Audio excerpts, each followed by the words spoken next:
Okay, good afternoon, everybody. So a big welcome to everybody who's here. Um, we're hoping that this webinar will be useful to you. We've got some very relevant information to share with you in the next 45 minutes. But before we get into the webinar, I want to do a quick shout out to the sponsors of this webinar. Easy Mastery is a Illinois school-aligned math mastery program. They differentiate themselves on a couple of axes. One, they have only certified teachers. They also create learning paths which are specific to each student. So it's not a one-size-fits-all program, but it's a program that is customized to the student, is taught by certified school teachers, and the content that is used is the digital native content. We'd urge you to look at their website, easymastery.com, and get to understand more about them. With that, let me introduce the speakers today. My name is Imran Masood. I work for the education industry. I work a lot with a lot of the education industry companies, whether it be Pearson, whether it be Chugg, whether it be any other of those publishers. And a focus of my work is all about enabling them to leverage digital in this new age. I've been involved with the education industry for quite some time now. I was on the board of a school. I work with our local PSG or the parent group that supports our local school, and so on and so forth. With me today, I'm excited to have Mark. Mark, why don't you go ahead and introduce yourself? Hello, everyone. I'm very glad to be here and meet all of you today. My name is Mark Kadunas. I have been teaching high school math and college for the last 18 years. I've taught all types of math. I've went from lower level math all the way to calculus. So I know everything, and my passion is just seeing a student grow, starting from the bottom and just working to the top. And that's what it's all about with me. So I'm very passionate to see every student I have succeed and become excited about math, and not just take it just to take it, but to excel and be really actually good at it and maybe do something with it. Great. Thank you, Mark. Thank you. So thank you, Mark. This is the agenda for today. We have a packed agenda, and really we want to do two things. We all know what happened, and it was rather sudden. I don't think anybody predicted that. We'll spend a little bit of time more around what has been the impact of this COVID crisis on our students, both short-term as well as long-term. And we've got some interesting data that is coming from the industry around that, and we'll share that with you. But more importantly, we'll spend time around how are you going to fix it? How can you as parents enable the students to fix the impact that is definitely there because of what we are seeing in our school systems today.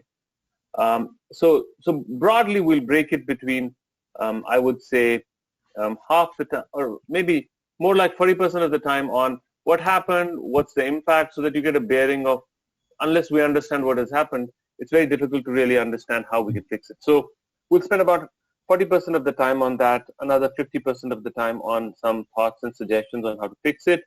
And then towards the end of it, we'll have questions. We'll be open to taking questions from the forum here.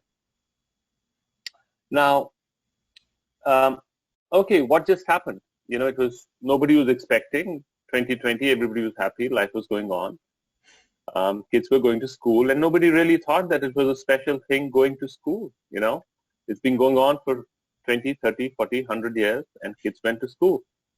But lo and behold, mid-March, and suddenly everybody was hit with this, no more school. And it's ironic, you know, kids left stuff in their lockers, and only after school ended were they able to pull out stuff out of their lockers. It was so unplanned, it was so unstructured. And it has a huge bearing. Mm-hmm. Our school systems, which take a couple of years to decide anything, they had to suddenly react to no more education in the classroom setting in a matter of days. And some schools did it well. Some schools could do better, but suffices to say that pretty much every school and every child in the United States and globally as well was impacted by it. In fact, Education Week, which is a very reputed magazine in the education industry, did a survey of about 1,800 educators on how did they react, what did their school system do, and the data on the right-hand side that you see shows that. So the question that they asked was, okay, now that we're in COVID, how are you engaging with your students? And it ranged from never, the dark blue, to all the way, I guess that's yellow or something like that, multiple times in a day. They would interact with students. And case in point, this interaction could be email, and that's an interaction. I think more important than what the global data says is what your child felt and what you saw as parents. But predominantly, I think schools were probably doing one interactive class with 25 students logging into a class where the teacher was trying to teach to the best of his or her ability. And the students were taking what they could take out of that setup. Mark, you want to add something to this? What was your experience as you taught students? Well, I feel like it started off strong, but students, they lost some interest in it, but now it started to pick up a bit. And it's basically just how you engage your students, and students respond to engaging lessons. So, we did a lot of Zoom lessons, so I tried to make them as interactive as possible, and I saw a lot of students were very engaged. So it's just depending on how the teacher was engaging with the students, and I feel that will help you go forward and getting student engagement. And I think that's what we're really looking forward to with doing with our Easy Mastery, is just going forward. Yeah. And I'll share an anecdote here. In fact, one of my colleagues was sharing with me that the unique thing is, while the teachers in the school system took so much time to understand Zoom and other online teaching methods, students figured out very quickly that it has a chat option. And basically the 25 students were chatting themselves to glory on that window while they were in a maths class or they were in a social studies class. So, obviously kids learn fast, but that was an anecdote that kind of reiterates how quick our students are. And if there's the right environment, they will learn. So yeah, that happened. Moving on. And this is a very important chart. I want all of us to spend a little bit of time. So the same survey asked teachers, how has this lockdown impacted their ability, or how do they feel their students will get impacted by this lockdown? The specific question that they asked was, how concerned are you that your students will be left behind or will have an impact in the following subjects?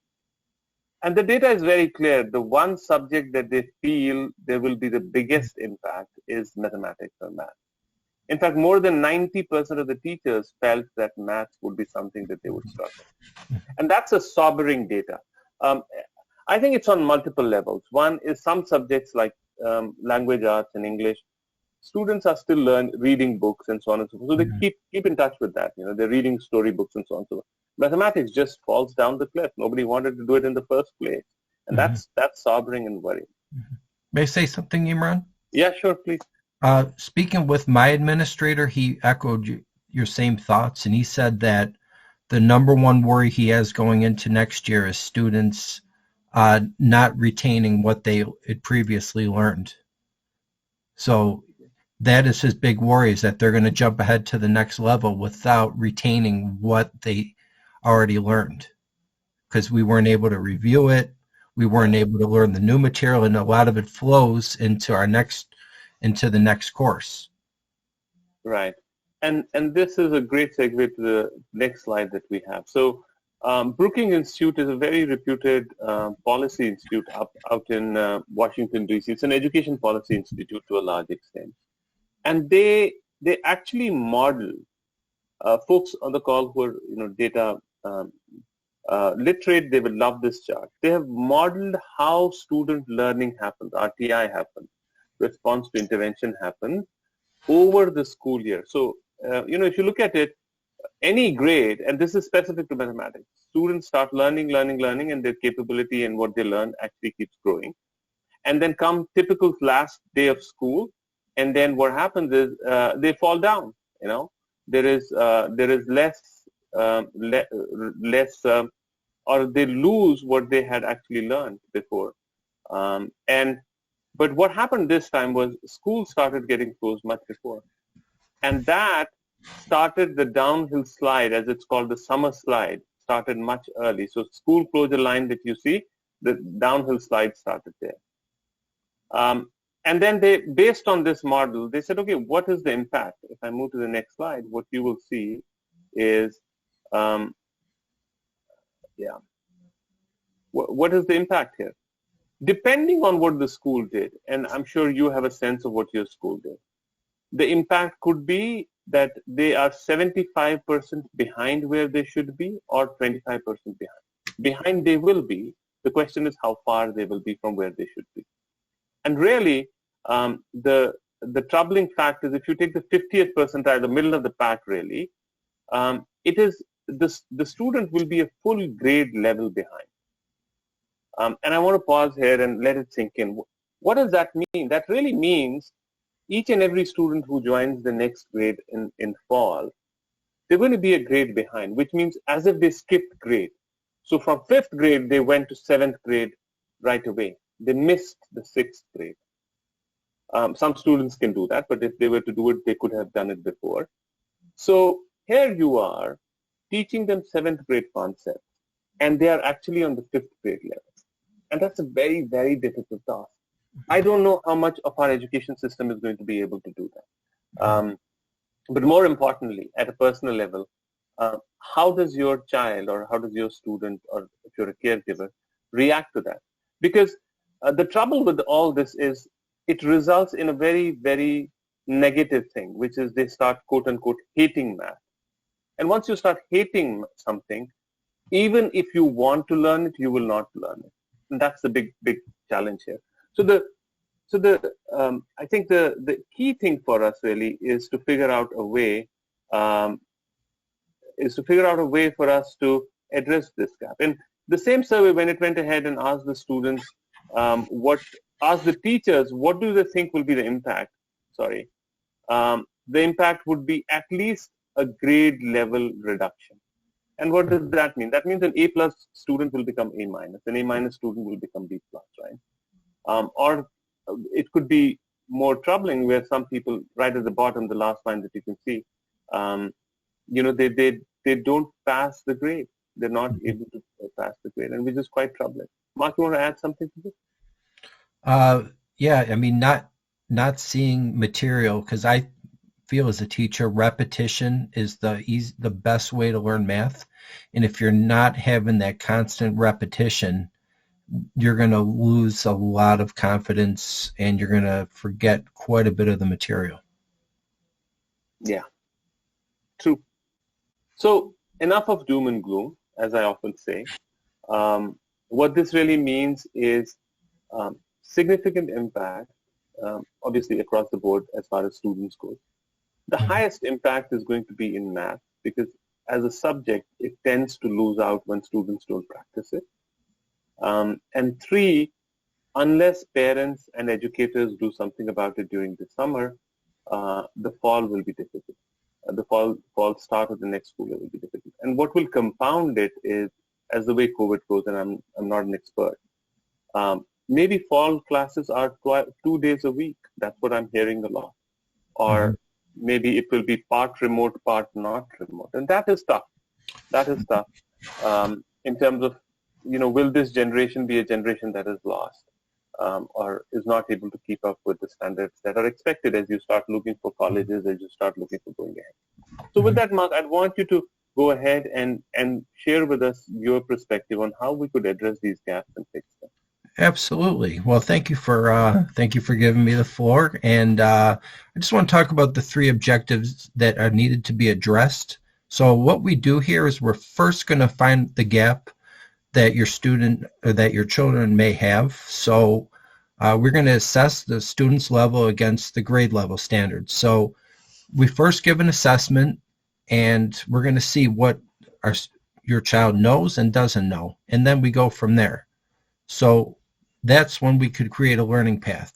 We order topics based on gaps and related topics. So let's say your child is good at fractions but is not perfect, we could go back and identify the parts of a fraction that your child may not understand. So something like whole numbers, least common multiple, greatest common factor. So we're going to identify parts that would ultimately give your child the best way to learn the topic. And we're going to teach and practice, so teaching of concepts and practice for mastery. So like definitely practice, practice, practice. That's our whole goal with this, is to give your student, or give our students enough confidence to keep moving forward and master any topic.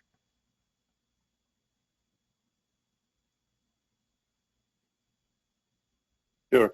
I'll move on. So finding the gaps. So I know that we're always testing, but in this case, testing versus assessment will give us the opportunity to see where your child may or may not be struggling. So it's not about getting the question, it's about seeing what you know and what you don't know. So how to find the gap: start with a graded difficulty test.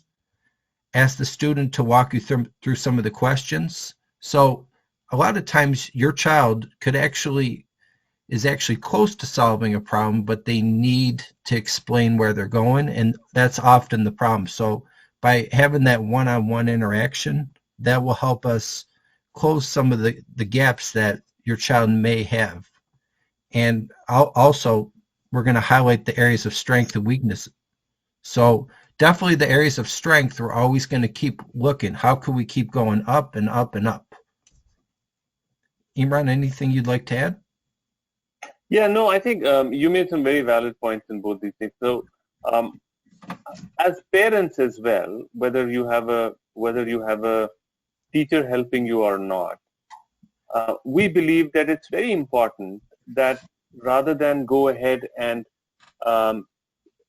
ask the child, go ahead and do some Khan Academy, or ask them to go ahead and why don't you try the 7th grade book. Given the patchy nature of education that has happened this year, and that word is very important, patchy nature of education. Students have learned something, students have not learned something. The most important thing, the first step, is to figure out what does the student know, what does the student not know.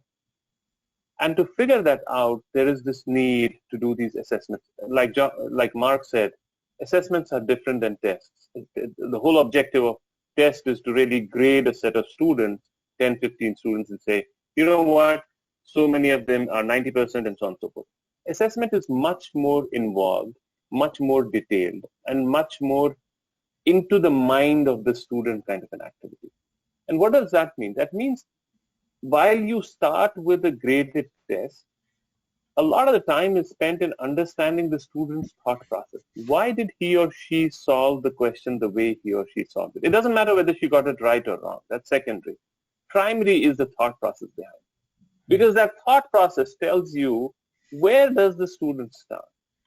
Mark was telling me this example of LCM and how you build towards understanding LCM. And many a times, children are able to do LCM. In fact, an example that I like to quote, a child may know square roots. So a child may know the square root of 36 is 6.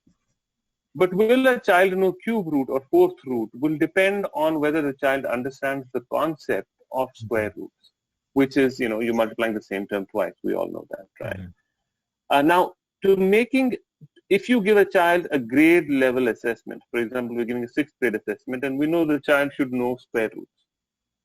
If you give a square root and the child does that, it could be from rote because the child remembers that 49 is 7 into 7 and so on. Unless you ask the pertinent right questions, you can't figure that gap or that level of assessment. So educators, folks like Mark, are, I think, experts at being able to do these assessments and figure these assessments out. Yeah. There are also online tools where a lot of AI, and I hate that word, but nonetheless, where a lot of algorithmic power is built into finding that assessment. So you can go online. Most of them are paid, anywhere between $25 to a $35 range. take that assessment and you will get to know the gap in the student learning. One easy way of identifying whether it's a test or an assessment is an assessment does not just give you scores. An assessment actually tells you where on a learning path does the student lie. So he or she is on fractions, but he or she is on simple fractions, and he or she still has to go ahead and learn mixed fractions. So it will give you the next topic and the topic after that that has to be learned in an assessment versus a test. And if there are questions around this concept, love to take it towards the end of this webinar. Now, over to you, Mark, on the learning path and how we build learning path. So we basically were just giving a sequence, structured set of topics connected to a master concept. So something, so just like you were saying about least common multiple, so that leads into least common denominator. So it's basically just building blocks. We're going to have students gain knowledge in easy portions, which puts them in the driver's seat. So basically it's almost like a self-paced where they're just building on what they know. And we're just, that's where we're going to go going forward.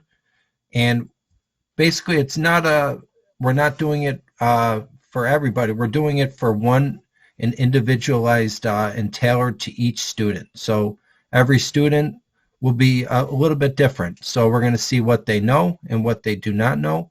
And this is great because it's instead of having 25 students in a classroom, we are going to have 2 at once. So we're not going to hear, students could concentrate. We could really zero in on what they know and what they don't know, and how we could get them to be in the A range, to be a top student. Right. Well said, Mark. In fact, the other thing that I find very empowering on creating a learning path is learning path doesn't take a topic. It's not your curriculum. So a book has a table of content, or there's curriculum that teachers have. It breaks each topic into small bite-sized items. There's this whole concept in learning these days. It's called micro-learning concept. The 2 big words is micro-learning and gamification, but we'll talk about micro-learning. So it breaks it into small concepts. And what it does is it makes sure that rather than focus on, hey, do I know fractions or do I know linear equations, it breaks it into 10 smaller concepts, and the student himself or herself makes it through those 10 steps. Mm-hmm. There is motivation built into the model because the student can see how he or she is actually checkboxing each of those 10 steps.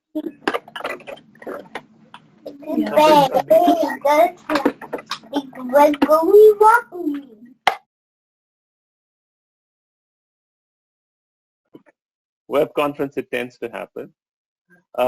So what I was saying is there's an inherent motivation built in learning path, because there are small steps that a student takes, and then every time they succeed, they feel they have achieved something. So it's bite-sized. It puts the student in the driver's seat. It's far away from what a classical traditional classroom does. 25 students, everybody learns the same thing. You get it, lucky. You don't get it, sorry for you. Go figure out something. In fact, there's a whole, and Mark and I were talking about it the other day, there's a whole school of educators that believe that the school system was geared for an industrial age world, and the world that we are in, where everybody has to be uniquely skilled in a very differentiated manner. The system is not the right system. The prior system before Industrial Revolution of apprenticeship is probably more suited for education, but I think that's a conversation from some other day. I digress. Let's go to the next topic. Yeah. Next time, history. We could do history too. You explained it very well. we could explain it very well. Right. This is a very, very important chart. It's a bit of a complex chart, but I think it's important and folks can understand it. So what it does is it has these 2 triangles. To learn, a student can learn by himself. It could be student-led learning, which is essentially a lot of self-learning. And then there could be a teacher-led learning. And on the extreme side, where the teacher is leading the learning, it is driven at there are instructions that the teacher gives. You can see that. And then all that the student has to do is follow the direction and follow the steps. And this is the more traditional, the classic way of learning. And our school system doesn't do that today. I think maybe it's 10, 15, 20 years back when it was one-sided dialogue. The teacher Mhm. teaches, the student learns it, Yeah. right? And on the That's other the side push. of the spectrum, go ahead, Mark, you're trying to say Oh, something. no, the push is that it's not always teacher-led these days, so Yeah, that students have more of a voice than they ever had before. right. And on the other side of the spectrum is the self-learning system, where basically the student does self-learning and he or she learns what he or she can learn. A lot of the colleges are going towards that. In fact, that's a prevalent way of teaching in the colleges today, where students learn themselves and the teachers are there to help or answer any question. We believe, and we believe very strongly, and I think there's a lot of research behind it. This is the sweet spot, the middle spot, where the teacher guides and supports, and the student collaborates and learns on his or her initiative. This is the area of maximum return. And the reason we call it the area of maximum return is this is effort versus outcome kind of a thing. It makes sure the students are able to learn enough and a lot and master it well with good effort, but not inordinately large amount of effort. And the whole and as you think about making this gap that has come due to COVID and the students you are trying to fix or fill that gap, I think you got to look at doing a combination of teacher plus student-led learning. Now, the teacher does not necessarily have to be a school teacher. It could be you as a parent. And that takes us to the second part of this presentation. But somebody's got to enable the student so that he or she learns it. But that would be the best way to kind of impact the outcomes of your students. Mark, you want to say, add on Oh, to this? oh, I agree. Yeah. So those what we spoke about till now was a lot of structured approach to addressing it. Parents can do it on their own, but very candidly, it will require um, time, effort to make it happen. And there'll be a bit of a learning curve, but it can be done. I think you can find online assessments, you can create learning paths, and you can teach. But we firmly believe the right approach is kind of help the student by laying out a path, not a macadamized perfect road, but at least cut the bushes for them so that they can start walking on that path and learning and building their own understanding of that subject. Again, not to make it, it can't be a one-way street. But what we're going to talk about in the next 5 to 10 minutes is about what are some unstructured but effective ways you can still reduce the summer slide as we call it, or in this case, the COVID slide that we're expecting, from impacting your students' future. Go ahead, Mark. So basically, we just suggestions from the experts from the Harvard Graduate School of Education. Just highlight the math and everyday activities. So we see math every day in the real world. That's where students want to know, why do we have to know math? We always say we have to learn it in the real world. So just highlight anything that you could think of where students are using math in the real world, anything you see around your house, any stories that you could tell, anything to do with math, anything, make it relevant, make your child excited. Read short math stories together, and I think that would actually go well at a younger level because a lot of students have difficulty with word problems, analyzing word problems. So reading short math stories together is a wonderful, wonderful tool. I think you could actually start in the younger levels. Play math games. Any type of game is fun for a kid. And obviously, like we said, some students find math, not so much fun. Make it exciting. The whole thing is people want to have fun. People want to be excited about learning. And you can make math fun. And just find small ways to practice math at home. Even if you set aside an hour where your child works on the math at home, or you could set up like if one of your children could pair up with an older sibling, and you could, maybe there could be like some co-teaching, something like that, or a cousin on Zoom, some way to practice at home. So try to set aside some time. Right. Uh, and these are specific things that have. In fact, if there is one slide that I would want you to pay attention to on this webinar is about these activities. Um, Again, enough research has gone into it. If you create a schedule, that's the best way for students to learn and retain. And I emphasize the word retain. Schedules enable retention. There's a reason why schools have a schedule. Learning math half an hour every day is better than learning maths once a day for 4 hours. So creating a schedule is fundamentally important. If there is one thing that I would request you to do as you come out of this webinar is create a schedule for your child. It doesn't have to be complex. I would desist from suggesting a long full day schedule. 2 hours, even 1 hour, 2 hours, 4 hour schedule is what is required. At the end of the day, students or children have to be children at the end of the day. So a couple of hours of schedule, but create a schedule. Even if the student is doing self-learning, even if they're doing it on Khan Academy, which by the way is a great resource. The second piece is, many a times I've seen parents, they create a schedule and then they leave it. They forget about it. And they ask the student once after 2 weeks, so are you following your schedule? Or it's one of those times when you take your child to task. I created a schedule for you. Where is that schedule? So do not do that. That's not the right approach. A regular check-in, come rain, sunshine, come great weather, let's go for a walk kind of a thing. Even if it's a 15-20 minute check-in in the morning or a 15-20 minute check-in at the end of the day. That's a great way to get started and slow down the slide. The whole objective is, how do you slow down the slide that COVID has done to our kids as far as math goes? Mm-hmm. The next three suggestions are much more interventionist in nature. So a round-robin method of teaching is, couple of parents can get together, 2-3 parents can get together, combine their kids, create a Zoom class or create any other class, and each student can teach a topic or a subject, whichever they are comfortable in.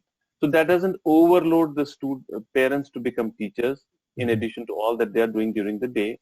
So it spreads the load, but it also enables everybody else to kind of contribute. And then students also have collaboration and competition between them. And your child will feel, I'm not the only one who is being asked to study during summer, because that's one of the things that kids often have. So that's one.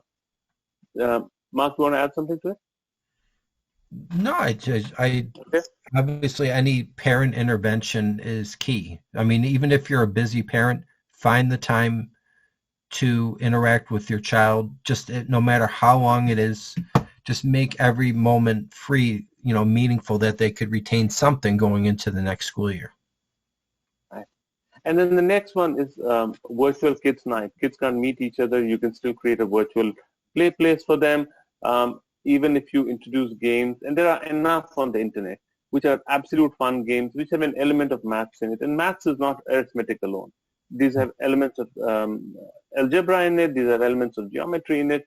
For example, origami is a great way to understand geometry. If you play games with origami, children will understand right triangles. And it's only a slight intervention during the play that one can talk about the Pythagoras in an origami game. Mm-hmm. That it's a right angle, and how does Pythagoras theorem play out, and how you measure those things. So creating those virtual environments to play and to engage would be a great way to kind of do it informally. Mm-hmm. And the third one, which I personally believe a lot, is every teacher is a learner. So having your older siblings teach younger siblings, or having your friends' children teach your children, or vice versa, in effect actually strengthens the basic concept, the fundamental building block concept that are required for SATs, that are required for succeeding in college. So much better. An 8th grader teaching a 3rd grader and a 4th grader, rest assured the 8th grader is going to learn a lot in that interaction. Mm-hmm. So doing these informal ways of engaging students, slowing the slide, is a great way to engage in this summer. Mark, any last words before we end this? I don't. When do we start? I'm excited. No, this is great. So this ends the formal portion of the webinar.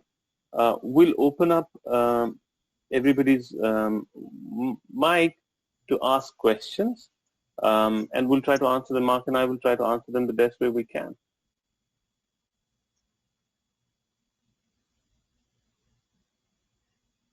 Questions?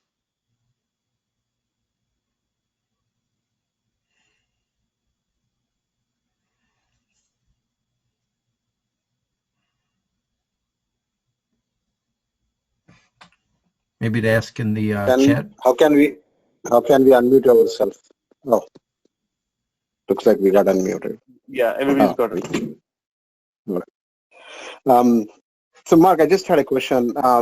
So I heard that because of COVID and because of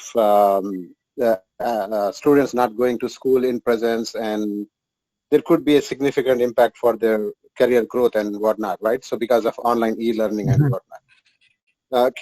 Can somebody elaborate a little bit more on what would be the real consequences on their academic education you guys think of? What is your analysis? Just in a couple of two-liner or three-liner, can you explain a little bit more what does that really mean?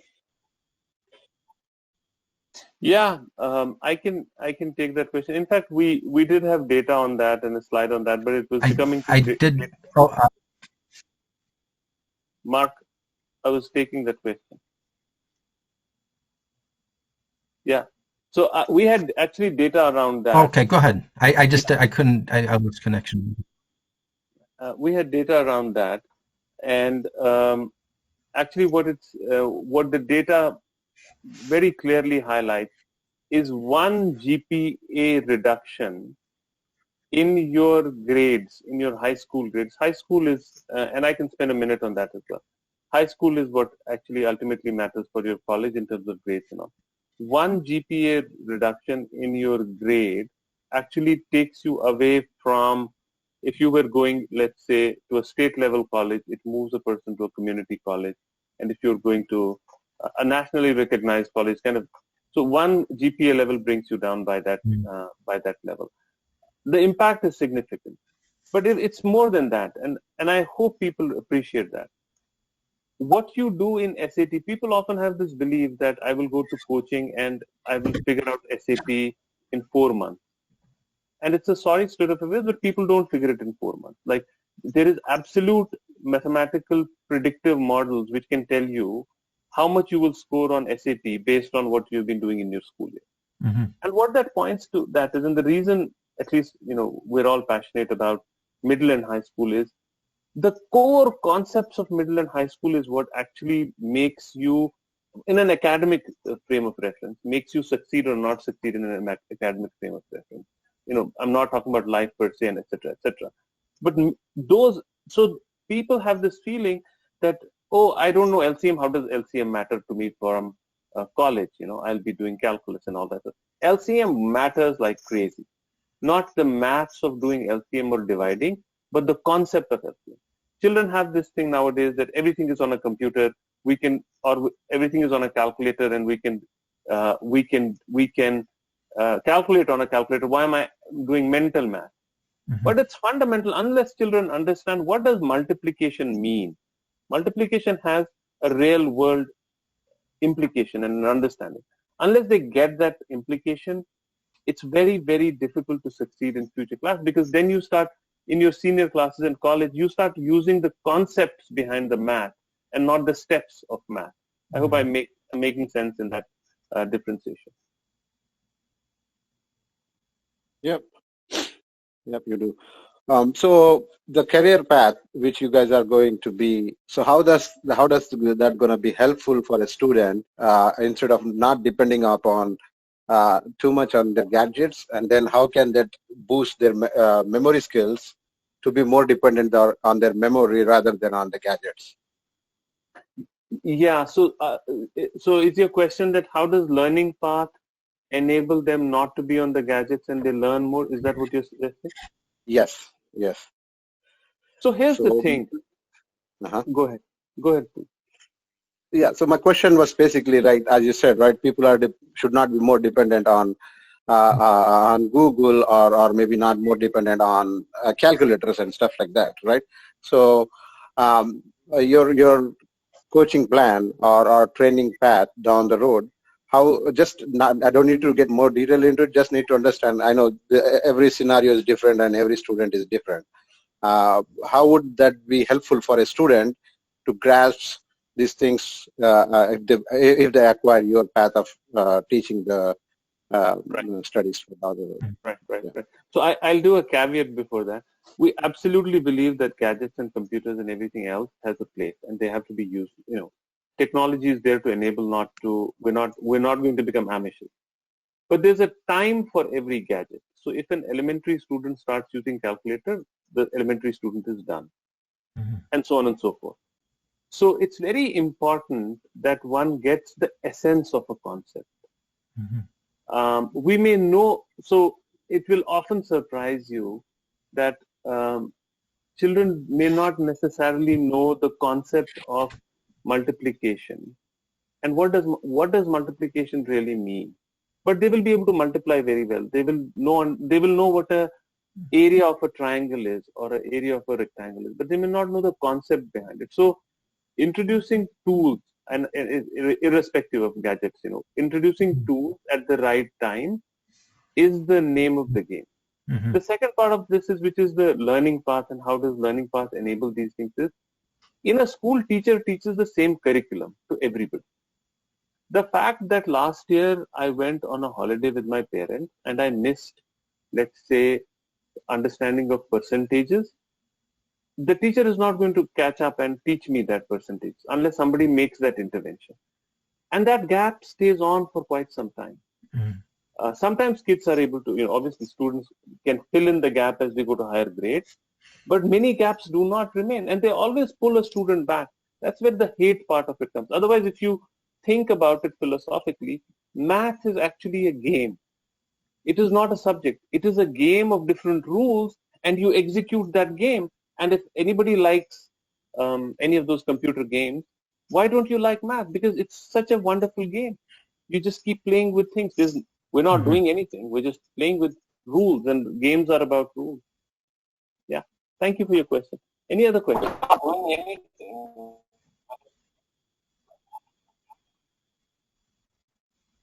Somebody's trying to say something? Yeah, hi. Can you hear me? Yeah, we can hear you. Okay, great. So yes, I have actually been looking at other programs for my kids during the summer and going forward. Yes. I have actually used some programs, so they have been doing some studying online. My main problem is that they do so often. I see that no matter what kind of kid it is, they kind of feel bored. I think they miss that, that interaction with the teacher and with the student. So I'm sure you addressed this before, but I might have missed some. But I want to understand, how is your program going to be different than the others that they have done so far, where they are kind of feeling, I don't know if it's the feel of the teacher that's missing or what, but they kind of feel they zone off or they get bored easily. So how would you engage the kids? How is it going to be different than the other programs? Yeah, no, thank you so much. So I want to say something upfront. I think the best curriculum, especially for maths, and the best way to learn today, in today's day and age, is Khan Academy. And it's one of the there is so much thought in Khan Academy. There is so much analytics and data analysis at the back end of Khan Academy that I love that too. The trouble is that not every child is a self-directed child. And I want all of us to look back on our childhood. If we were not directed, or maybe some of us were, self-directed, but I can talk about myself. There was always somebody who helped us, kind of held our hand and walked us through. So for self-directed children, people who like to do their own thing, I would say just go to Khan Academy and just keep doing it. I heard about the child. In his free time, he just goes to Khan Academy because he loves it. That's what he does for a game. But for all others, having that interaction with the teacher is very helpful. So teacher plays two roles. One, holds your hands and walks you through. In fact, I want to go back to this slide because I firmly believe in this slide. This is the area of maximum return. So the teacher is holding your hand and walking through even though you are learning stuff on your own is much more important than somebody just telling you what to do. So self-directed is more important. But a teacher is still helpful in helping you kind of walk that path and doing the right thing. That's the one thing. The second one that a teacher does very well is Khan Academy is great, but sometimes you just still don't get it. You watch the video 3 times, you still don't get it. And the teacher can teach the same concept in a different manner, and it just clicks. That's where the teacher comes in. So having this combination of teacher-led plus self-directed approach is, I think, the most optimal way to succeed. Yeah. We have a few more minutes. We had slotted it for 45 minutes. Anybody else has questions? Otherwise, we'd call it a day. Any other questions? Last calls for questions.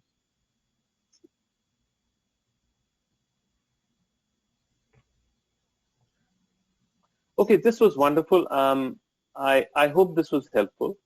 In the least, I hope it is making you think about the summer is still young. How do you make sure students don't slide the way this COVID thing has impacted students? In the least, I hope it's going to make you think and rethink, and you're going to take some concrete action. Whether you do it yourself or how you do it, there are some suggestions. That would be success for us. This recording will be on our YouTube channel as well. You can go back and refer to it at any point in time. With that, Mark, a big thank you from you and me to this group for coming together on a Saturday afternoon. Thank you, everybody, for your time. Thank you. We will close the webinar now. Thank you.